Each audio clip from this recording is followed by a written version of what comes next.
Halo kawan-kawan pegiat organisasi masyarakat sipil dimanapun berada. Selamat pagi, siang, sore, dan malam. Salam hormat, salam takzim. Ketemu lagi di kanal ini. Saya hari ini ketemu kawan baru nih. Sebetulnya pemain lama. Mas Toton dari Medan Plus. Terima kasih Mas ya sudah mau digangguin. Sama-sama Mas, sama-sama udah digangguin.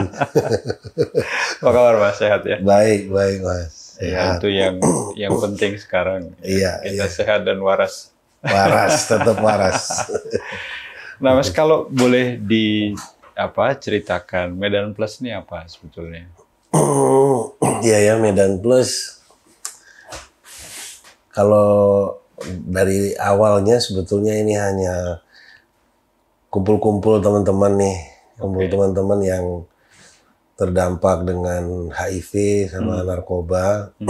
Ada yang dia sendiri kena HIV, ada yang keluarganya yang kena HIV, dia pakai narkoba gitu kan. Sebenarnya bukan untuk sesuatu yang negatif kami ngumpul-ngumpul. Kami awalnya cuman mau berbagi hidup aja, saling menguatkan, saling mendukung gitu. Memperbaiki diri, dan akhirnya ngumpul-ngumpulnya makin lama makin banyak dan ya lihat kok banyak yang baru dan banyak kebutuhan jadinya. Ya udah akhirnya lama-lama liar nih, lama-lama nggak jelas nanti kan udah disahkan aja lah gitu. Akhirnya jadi organisasi yang ya basicnya memang dari komunitas gitu. Berarti memang fokusnya ke isu HIV ya? HIV dan drugs. Oh, dan drugs. Dari tahun berapa Mas mulai ngumpul-ngumpul? Dari tahun 2000. 2000 ada yang anak rehab, ada yang belum rehab tapi butuh teman, butuh masukan, gitu kan. Akhirnya ngumpul dari rumah ke rumah aja. Dari warung ke warung, ngobrol, saling nguatkan. Akhirnya 2003, udahlah kita bikin ini, kumpulan ini apa namanya, gitu, Medan Plus, gitu jadinya. Kenapa namanya Medan Plus? Iya ya. Sebetulnya awalnya maunya Medan Positif. Karena sebagian dari teman-teman ini ada yang HIV positif. Terus urinnya pasti positif narkoba nih, Mas, urinnya. Tapi positif lah, kita mau bergabung dalam komunitas positif. Tapi kalau pakai Medan Positif itu teman-teman pada waktu itu ya takut gitu, masih takut nanti di brand ini yang HIV positif nih ya, atau yang urinnya positif ya. Udah plus aja lah gitu. Gitu. Ya akhirnya namanya Medan karena anak Medan Plus gitu. Nah, sebetulnya kalau bicara soal isu HIV ini kan sebenarnya isu yang cukup lama ya Mas. Paling tidak sudah mulai muncul ke permukaan, jadi concern bersama. Nah, pembelajarannya sampai hari ini apa yang Mas Toton lihat? Adakah progres atau kita sebetulnya masih jalan di tempat? Tantangan-tantangan sejak awal teman-teman ngumpul? Iya, ada progres pasti ya, karena pada awal kami terjun ke dunia ini, dunia HIV dan drugs waktu itu, masyarakat masih gagap-gagap nih Mas. Jadi Mas Danar bisa bayangin gitu kan, kami ngumpul nih pada ketakutan gitu, karena yang diomongin hal-hal yang sensitif. Itu belum lagi ketidaktahuan. Ini kita masih berapa tahun lagi hidup ya, gitu, atau berapa hari lagi gitu kan. Tapi seiring dengan waktu ternyata pemerintah mulai menunjukkan perhatiannya, ada perbaikan layanan kesehatan, ada hal-hal baru ya yang mungkin dulu dianggap sebagai satu aib, sekarang sudah mulai terbuka, orang sudah mulai berani membuka dirinya bahwa dia HIV positif, termasuk punya orientasi seksual yang mungkin berbeda, termasuk penggunaan zat narkoba juga sudah ada yang lebih humanis lah. Dulu rehab narkoba itu digebukin mungkin, dikriminalisasi, hak-haknya untuk mendapatkan rehabilitasi tidak dipenuhi, ya, adalah progres. Kalau di tantangan itu yang masih kerasa lumayan berat di sisi mananya, Mas? Kalau lihat dari HIV karena masih dianggap ini sebagai penyakit yang dibuat sendiri, gitu kan. Jadi masih ada saja orang yang tidak bisa memisahkan ini sebagai murni persoalan kesehatan. Walaupun dia ditempatkan di situ bukan sebagai praktisi di dunia religi misalnya. Jadi dia seorang social worker, dia seorang dokter, perawat. Itu masih terjadi stigmatisasi. Gitu. Jadi nggak murni melihat ini adalah satu pribadi yang punya isu kesehatan. Gitu. Jadi kayak mau tahu aja dari mana lu kenanya. Terus ya dilengkapilah dengan nasihat-nasihat yang akhirnya justru membuat tidak nyaman teman-teman HIV untuk berinteraksi dan mengakses layanan-layanan kesehatan. Belum lagi hak-hak yang lain ya, hak-hak pendidikan, pekerjaan, masih khawatir gitu. Kalau nanti open menularkan bisa dikeluarkan dari sekolah, bisa dikeluarkan dari pekerjaan, masih ada. Yang narkoba juga begitu. Masih melihat ini sebagai persoalan moral. Bukan lagi ini adalah sebuah penyakit adiksi yang memang perlu ditangani dalam pendekatan kesehatan masyarakat. Gitu. Nah kalau lihat penyebab, faktor yang paling banyak memberikan kontribusi, kenapa sebagian saudara-saudara kita itu terjerembab katakanlah menggunakan narkoba atau juga kemudian terjangkit HIV itu dari sisi yang mana, Mas? Ketidaktahuan ya. Untuk HIV lah, nah, mereka pasti nggak pengen kena HIV, ya. Tapi karena satu kesalahan atau satu perilaku yang dianggap itu bisa beresiko dan itu mereka lakukan tanpa pengetahuan yang cukup, akhirnya diizinkanlah sama Tuhan dia mengidap HIV. Gitu. Jadi kalau saya kan nggak HIV positif nih, Mas. Dari tahun 2000 lah saya berinteraksi dengan teman-teman HIV, berarti kan 21 tahun ya. Karena saya tahu saya nggak tertular, gitu. Jadi karena ketidaktahuan ini. Tapi jangan nanya, Mas Tuton kan nggak pernah melakukan kegiatan beresiko, gitu. Siapa yang tahu, gitu kan. Ini yang dia tadi stigma nih sama saya. Ini narkoba, ini tukang jajan nih. Enggak, tapi pikiran saya sesederhana itu aja. Pengetahuan sebetulnya. Pengetahuan bahwa HIV itu menularnya bagaimana. Tapi bukankah kalau dari situ ya pangkalnya, kegiatan sosialisasi, edukasi, diseminasi informasi itu bukannya sudah cukup masif dilakukan oleh pemerintah maupun lembaga-lembaga lain? Ya kurang masih. Masih kurang. Atau metodenya yang kurang efektif? Bisa jadi.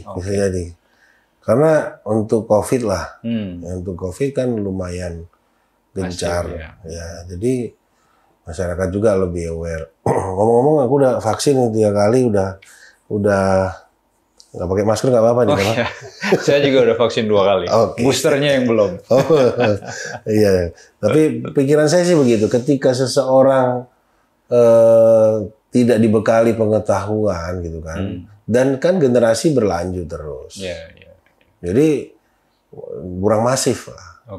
Ya paling tidak masukkanlah dalam satu mata pelajaran atau bagian dari pendidikan. Begitu juga kayak ada kewajiban moral bagi semua institusi, baik itu pemerintah maupun non-pemerintah, untuk membekali SDM-nya atau siapapun yang dilibatkan dalam institusi itu, siswa kah, itu tentang HIV, tentang narkoba. Dan sekarang belum? Belum. Saya pikir tadinya sudah masuk ke entah itu kurikulum atau pendidikan luar sekolah, ternyata belum ya? Sebagian sudah, beberapa sekolah yang punya semacam kelompok ekstrakurikuler gitu, mereka bisa berkonsultasi sama kami, bahkan minta dukungan untuk kegiatan penerimaan siswa baru, ada orientasi sekolah, dikasih pembekalan tentang itu, ada sih, tapi nggak banyak. Artinya itu lebih dari inisiatif sekolahnya aja. Benar. Oke. Nah, kalau dari realitas ini, Mas Toton, bagaimana Mas Toton melihat perkembangan metode approach yang digunakan oleh teman-teman Medan Plus? Saya meyakini ini kan juga berkembang ya, sesuai dengan kesadaran kawan-kawan melihat tantangan di lapangan. Konsentrasi kami memang ini, Mas Danar, fokus kami kan penanganan ke orang yang udah terlanjur kena nih. Jadi memang kami kesedot nih perhatian, kesedot perhatian juga energi untuk menangani orang-orang yang udah terlanjur kena, kena narkoba maupun kena HIV. Jadi untuk itu kan konteksnya pencegahan gitu kan. Jadi akhirnya agak dikesampingkan lah aktiviti yang sifatnya prevensian. Tapi setidaknya saya bisa kasih gambaran bahwa metode untuk penyampaian informasi itu memang perlu direvisi, perlu diimprove juga, perlu diimprovisasi. Gitu kan, generasi baru, teknologi juga berkembang. Tapi isunya masih tetap sama. Jadi HIV cara penularannya masih tetap sama. Terus narkoba juga mungkin ada zat-zat baru, tapi tetap aja penggunaannya tetap sama. Media lewat mulut kah, lewat hidung kah, atau lewat langsung ke urat nadi. Jadi dan cara kerjanya di saraf, di otak juga sama. Gitu. Jadi isunya sebenarnya masih sama. Berarti kalau pengobatan tadi sempat belum masuk, melihat ada peluang kerjasama sama USU itu apa, Mas? Oh iya, jadi kita memang akhirnya kerjasama dengan beberapa universitas di Sumatera Utara, terutama di Medan, untuk kegiatan pengabdian kepada masyarakat. Ada juga MOU yang memfasilitasi mahasiswa-mahasiswi yang mau belajar lebih jauh tentang HIV sama narkoba. Jadi itu jadi satu energi juga buat kami, karena memang kita butuh banyak volunteer, kita butuh banyak mulut-mulut yang bisa menyampaikan informasi ini. Karena jargon kami kan itu kan stop stigma. Jadi ketika mahasiswa datang ke sini, mereka melihat bagaimana interaksi orang dengan HIV dengan tidak HIV itu bisa terjadi tanpa ada sekat-sekat gitu kan. Pandangan mereka berangsur-angsur berubah. Begitu juga narkoba. Mereka mungkin punya pikiran narkoba nih orangnya gimana gitu kan. Serem atau gimana. Enggak. Cupu-cupu juga ya. Karena ketidaktahuan tadi. Iya gitu. Jadi setelah mereka datang bergaul, mengenal lebih jauh, kan mereka rata-rata praktik ada yang 1 bulan, ada yang 2 bulan, ada yang 2 minggu gitu, kan tiap hari. Dosennya juga datang di sini. Itu dari kapan Mas mulai jalan? Kalau sama USU udah lumayan lama, ada MOU tertulis memang di salah satu fakultasnya psikologi 2017 kalau nggak salah. Tapi sebelum itu juga sudah. Tapi tidak tertulis. Gitu. Terus beberapa kampus swasta juga. Gitu. Rata-rata yang berinteraksi dengan kami itu Fakultas Kesehatan Masyarakat, Fakultas Kesejahteraan Sosial, FISIP, jurusan Kesejahteraan Sosial dari FISIP, sama Fakultas Psikologi. Gitu. Berarti teman-teman termasuk juga buka hotline untuk konsultasi gitu Mas, atau? Ada. Tapi lebih mengutamakan tatap muka langsung ya. Tatap muka langsung, walaupun memang ada media-media yang bisa kita pakai virtual. Ya untuk mempermudah akses ya. Tapi memang kadang-kadang ini juga Mas Zanar, ketika kita menanganin klien itu secara langsung berbeda memang. Dengan masih terkendala lah. Kalau dia online gitu. Iya, ada hal-hal yang mungkin nggak ketangkap ya. Ketika ngobrol online. Akhirnya cenderung tidak terfollow up juga. Gitu. Kalau untuk singgah aja WhatsApp atau ngobrol di chat di Google Business atau di mana itu kadang-kadang nggak terlanjut ke yang utama gitu. Cuma hanya sekedar cari informasi dasar aja.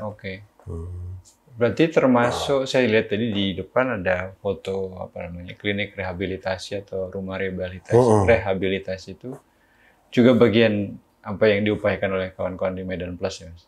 Iya, jadi dengan visi menghapus stigma itu kami turunkan ke misi stigma itu bisa terhapus kalau si Oda sama si korban narkoba ini diberdayakan. Nah, jadi bagaimana mereka bisa diberdayakan kalau orang HIV tadi ya kita organizer mereka, kita perjumpakan mereka dengan kelompok-kelompok dukungan. Kemudian disitulah terjadi proses pemberdayaan, pertukaran ilmu, pengetahuan, informasi, kekuatan, gitu kan, di kelompok itulah. Nah, sedangkan kalau yang narkoba, kita fasilitasi mereka dengan program rehabilitasi. Walaupun kelompok dukungan untuk pecandu juga ada. Tapi kadang-kadang karena kecanduannya tingkatnya terlalu berat, ya untuk sementara waktu dia bisa dalam tanda kutip diasingkan lah. Diisolir di sebuah panti, dilakukan pembinaan. Gitu. Nanti setelah cukup kuat, ya kembali lagi ke kelompok-kelompok itu.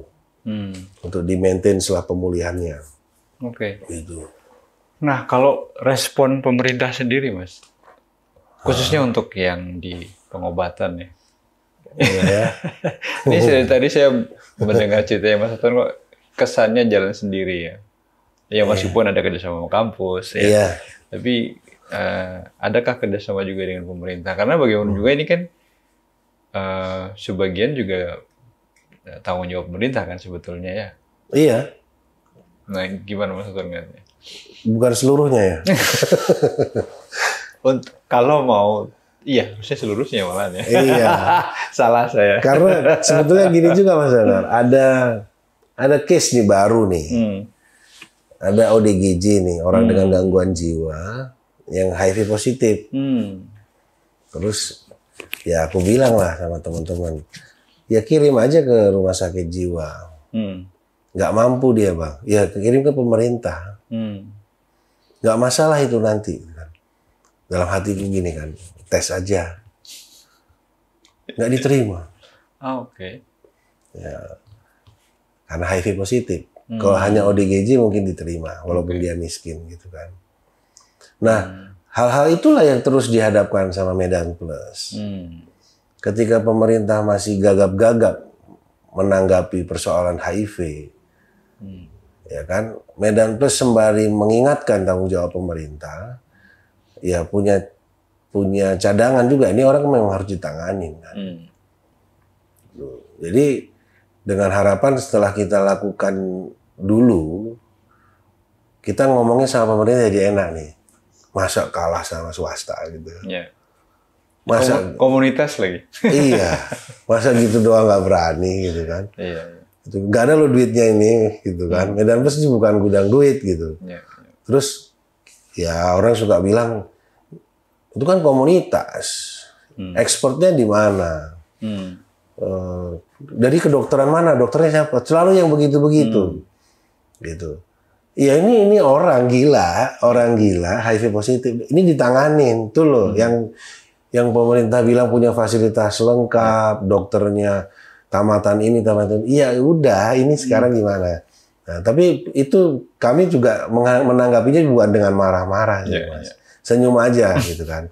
Senyum aja karena ya selalu begitu. Ada baru lagi nanti ya udahlah kasihkan aja sama Medan Plus begitu. Contohnya ini ya, Medan Plus itu sempat bertahun-tahun memfasilitasi rumah singgah buat orang HIV. Yang miskin terutama. Kalau kaya kayaknya gampang ya. Jadi sekarang kan pemerintah buat. Ya udah buat panti. Kan. Yang dulu Medan Plus buat. Jadi waktu kita buat, kita nggak berpikir ini akan menjadi tanggung jawab Medan Plus seterusnya. Hanya untuk memprovokasi pemerintah. Woi, ini loh, ada persoalan di masyarakat. Di mana negara? Gitu. Hadir nggak? Gitu. Jadi nggak omdo lah kira-kira gitu.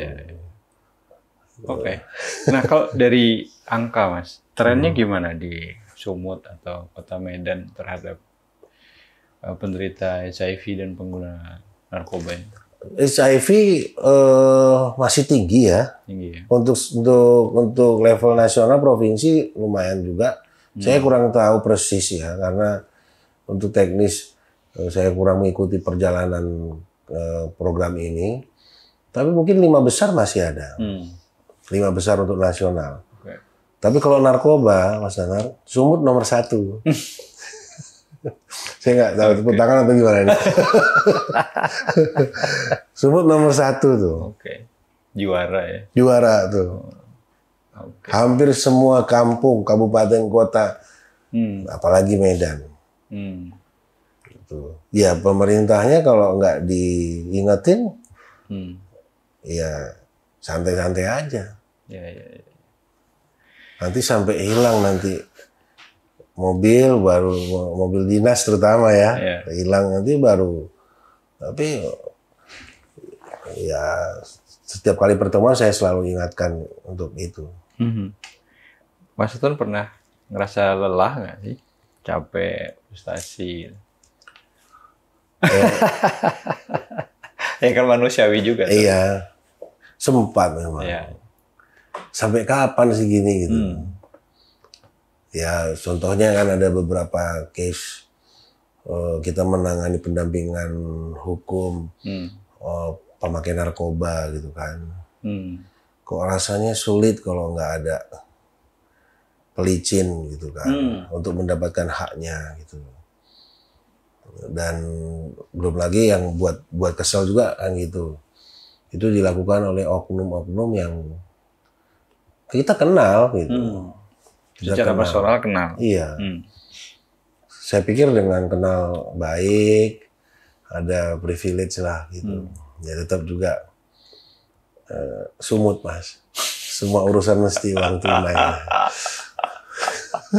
Akronimnya belum berubah. Iya. Kalau HIV ya gitu. Ada aja permainan-permainan oknum di rumah sakit yang mau mencoba untuk mencari keuntungan di balik proyek. Ini sebetulnya proyek yang kita sama-sama tahu bahwa ini adalah satu layanan yang gratis gitu ya. Kasus-kasus diskriminasi itu juga sering membuat saya frustasi juga gitu. Kok udah 20 tahun lebih kami ngurusin begini, kok masih ada aja gitu. Udah kita datengin orang tuanya, keluarganya, masyarakat, ya tetap pokoknya dia cabut dari sini. Gitu. Kalau ditanya cita-cita, Mas, obsesi yang masih ya apa ya, mimpi yang masih ganjel gitu, Mas Sutton? Buat Medan Plus kan kita berpikir orang HIV atau narkoba itu akan tetap ada. Akan tetap ada karena bisa jadi karena kesalahan dia atau karena ketidaktahuan dia. Nah, yang kami harapkan itu ini orang narkoba atau orang HIV di Medan atau di Sumatera Utara itu kalau mereka keluar kota gitu ke Jakarta atau ke Surabaya itu mereka bisa bilang gini, enak loh jadi Oda di Medan gitu. Bukan enak jadi Oda gitu ya. Nanti semua mau jadi Oda, padahal jadi Oda itu nggak pernah enak. Ya. Ya namanya ada virus yang hidup di dalam dirinya, pasti ya itu bukan sesuatu yang menyenangkan. Ya. Tapi paling tidak jadi Oda di Medan itu enak. Karena kita nggak dibeda-bedain. Kita dilayani dengan cara yang bersahabat. Kita bisa hidup normal seperti orang-orang lain. Gitu. Mimpinya sih kecil aja sih. Yang narkoba juga gitu. Kita bisa mendapatkan hak rehabilitasi tanpa takut harus dipukulin, disiksa, diperas oleh oknum-oknum yang tidak bertanggung jawab. Begitu-begitu. Gitu. Obsesinya hanya sebatas itu, walaupun untuk mencapai ke situ. Itu bukan hanya, Mas. Iya ya, koreksi ya. Untuk mencapai ke situ, waduh itu keringatnya bisa. Itu. Tapi saya yakin ya, karena gini Mas Dana, pernah satu ketika saya hadiri satu pernikahan staf yang is HIV positif, positif, anaknya married. Jadi saya dampingi beliau itu sejak beliau masih di rumah sakit dalam kondisi kesehatan yang memprihatinkan lah. Tapi akhirnya dia pulih, dia sehat. Kemudian dia jadi volunteer di sini, jadi kerja sekarang. Masih hidup sampai sekarang. Nah, sekitar beberapa tahun yang lalu saya diundang, Pak, datanglah ke rumah, saya ngawinkan anak gitu kan. Nah, saya tahu beliau itu pernah cerita mau diusir dari kampung itu, di tempat dia tinggal, karena dia HIV positif. Terus, ya Pak saya datang, saya bilang gitu. Saya datang sama istri ke rumahnya, rame Mas. Rame acara pesta itu. Ini yang punya pesta HIV positif nih.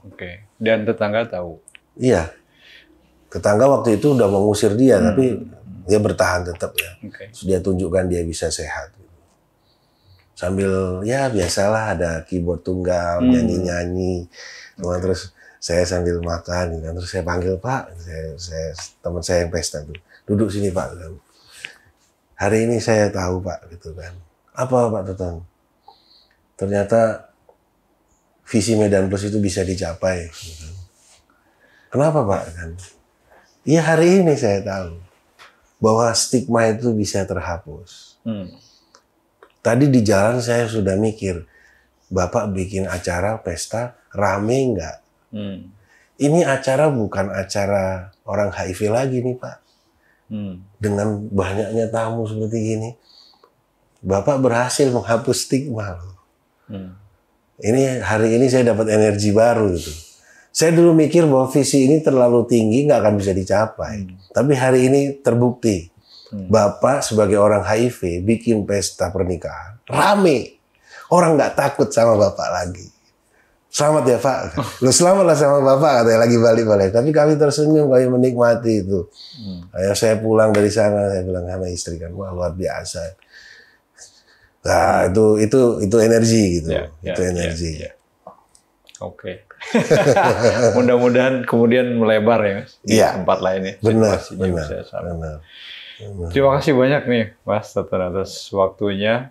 Semangat terus, sukses terus. Mudah-mudahan nanti bisa kita sambung ceritanya dengan daerah lain yang sama dengan cerita tadi. Iya, saya yakin ada itu cerita-cerita keren lah dari teman-teman. Betul. Karena itu memang sumber energi kan. Siap. Makasih juga Mas Danar meluangkan waktu. Sukses sehat-sehat juga buat Mas Danar. Terima kasih. Terima kasih.